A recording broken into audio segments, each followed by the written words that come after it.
89 राहणार देगाव येथील रहिवासी असून मी पंचायत समिती देगाव गणातून फॉर्म भरलेला आहे। मला शासनामार्फत निवडणूक निशाणी हा चष्मा भेटलेला आहे।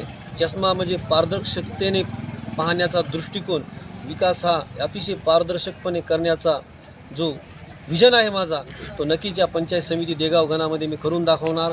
आमच्या पंचायत समिती देगाव गणामध्ये देगाव, आवई, सुहागण, बरबडी, आळगाव लासिना, ढोणेपांगरा, मरसूड, गोविंदपूर व सोनखेड पांढरी ही गावे असून या गावांचा मी पंचायत समिती मार्फत अतिशय पारदर्शक कारभार करणार असून विकास कसा असतो ह्या निवडणुकीतून निवडून आल्यानंतर मी दाखवून देणार। त्यामुळे या देगाव पंचायत समिती गणातील सर्व जनतेला माझे नम्र आव्हान आहे की चष्म्यासमोरील बटन दाबून मला प्रचंड मताने विजयी करावी। ही निवडणूक मी आमच्या रत्नाकर गुट्टे काका मित्रमंडळामार्फत आमच्या मित्रमंडळाचे सर्व कार्यकर्ते अतिशय जोमाने व ताकदीने माझ्या पाठीमागे उभे राहणार असून या निवडणुकीमध्ये आमदार रत्नाकर गुट्टे साहेब यांचा प्रचंड आशीर्वाद माझ्या पाठीमागे आहे।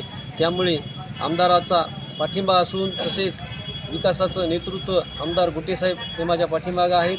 त्यांच्या माध्यमातून व मला देगाव ग्रामपंचायतचा मी सरपंच असून सरपंच असल्यामुळे मला कामे कशा पद्धतीने करायची ही सर्व या कामाचा अनुभव असून मी नक्कीच येणाऱ्या निवडणुकीमध्ये विजयी होईल व जनता मला निश्चित विजय करेल अशी आशा बाळगतो। पुन्हा एकदा जनतेला विनम्रपूर्वक आवाहन करतो की चष्मा या निशाणीसमोरील बटन दाबून मला प्रचंड मताने विजयी करावे।